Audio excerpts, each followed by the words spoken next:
suis Thibaut Récy, diplômé de l'École spéciale d'architecture de Paris en 2008. J'ai par la suite travaillé en Chine de 2009 à 2015 pour une agence franco-chinoise. Je suis aujourd'hui à Lyon. Depuis 2015, j'ai monté ma structure, Thibaut Récy Architecte. Je travaille sur des logements assez variés, comme des logements collectifs, des logements individuels et aussi du bureau.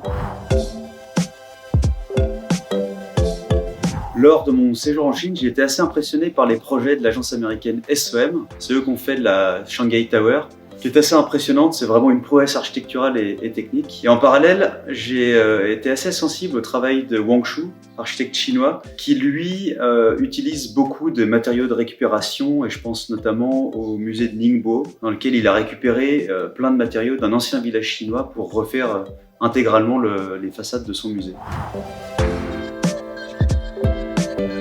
Les bureaux dans lesquels je travaillais en Chine étaient un bon exemple. Il y avait énormément d'espace extérieur pour s'y reposer, mais également pour travailler. Il y avait des salles de réunion en extérieur et en intérieur. Les espaces extérieurs, tant intérieurs, avaient beaucoup de végétation.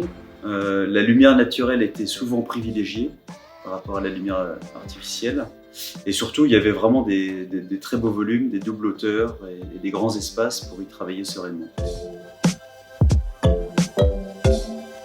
On a aujourd'hui une architecture au niveau mondial qui a tendance à se lisser. Qu'on soit aux États-Unis, en Chine ou en France, les projets se ressemblent de plus en plus, notamment dans le logement collectif. Je pense qu'il ne faut surtout pas oublier son patrimoine architectural afin de pouvoir composer nos projets avec les codes et les matériaux d'aujourd'hui.